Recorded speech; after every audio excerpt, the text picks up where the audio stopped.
nous avons demandé que le président Bazoum soit libéré immédiatement et sans condition. Troisièmement, nous avons demandé que le président Bazoum soit réinstallé dans ses fonctions de président du Niger afin de s'occuper de la gestion de son pays comme celle-ci lui a été confiée par le peuple nigérien. Les chefs d'État de la CEDEAO, bien sûr, une fois que ces conditions seront remplies, les chefs d'État de la CEDEAO demanderont au président Bazoum de faire preuve de clémence en vue du renforcement de la réconciliation et de la démocratie.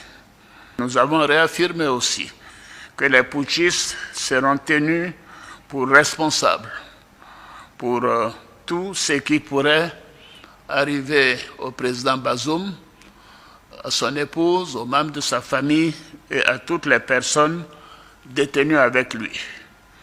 Les putschistes sont tenus totalement responsables des sanctions imposées au Niger.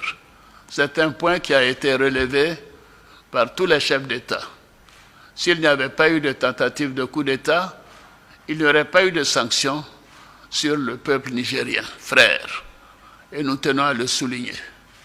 La Côte d'Ivoire a des relations fortes et spéciales avec le Niger, depuis le temps d'Ameni Diori et de Houphouët-Boigny.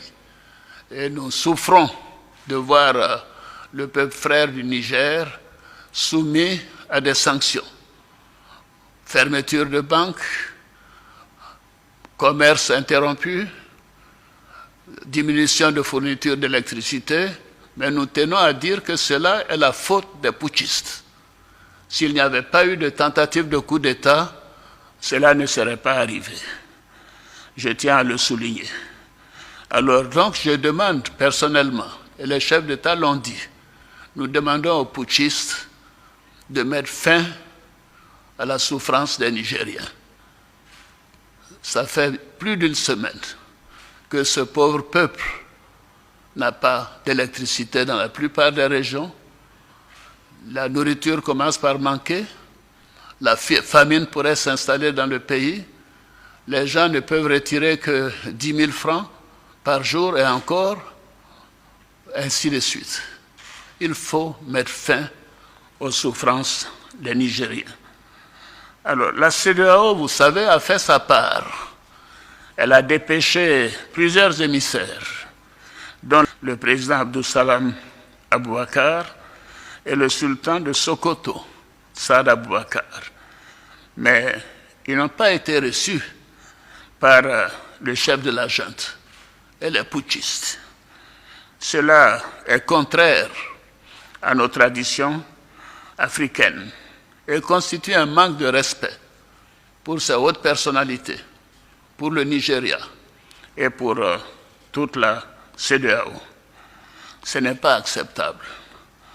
La CEDEAO, en fonction de toutes les informations que nous avons obtenues, de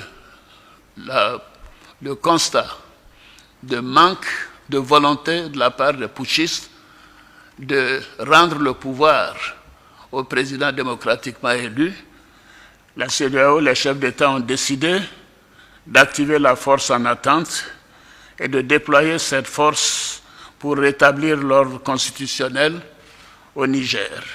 Les chefs d'État ont marqué un accord donc pour le déploiement des troupes d'un certain nombre de pays, dont la Côte d'Ivoire. La Côte d'Ivoire fournira un bataillon et a pris toutes les dispositions financières pour l'opération. Si elle doit durer 3 mois, les provisions seront faites au niveau budgétaire pour que nos soldats et nos officiers qui participeront à cette opération ne manquent de rien. Donc la Côte d'Ivoire est prête et je viens de donner instruction au chef d'état-major général des armées de commencer la mobilisation de ces troupes pour leur participation à cette opération de la CEDEAO. Je voudrais indiquer que ces décisions sont collectives, sont celles de la communauté des États de l'Afrique de l'Ouest. Ce ne sont pas des décisions qu'il faut attribuer à un État, que ce soit le Nigeria ou la Côte d'Ivoire ou le Bénin. Ces trois pays déjà ont indiqué leur capacité de participer à cette opération. D'autres pays le feront bientôt. Donc la conférence des chefs d'État tient à le faire savoir que c'est une opération de la CEDEAO. Ce n'est pas une opération des Nigérians contre les Nigériens ou des Béninois contre les Nigériens, puisque ces deux pays sont des pays voisins du Niger. Bien évidemment, ce n'est pas une opération ivoirienne contre nos frères nigériens.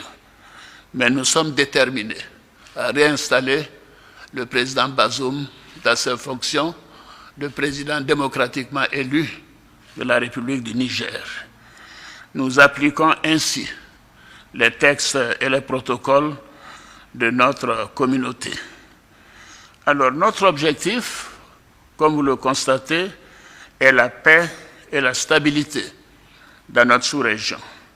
Et surtout, le bien-être de nos populations et le développement de nos pays. Depuis que des putschs sont arrivés dans la sous-région, on peut constater qu'aucun des pays où il y a eu un putsch n'a amélioré sa situation économique ou sa situation sécuritaire. Donc les coups d'État ne sont pas la solution. Et nous tenons à le faire savoir. C'est ce qui explique la gravité de cette situation et la volonté des chefs d'État que nous sommes à faire en sorte que cela cesse. Je vous remercie.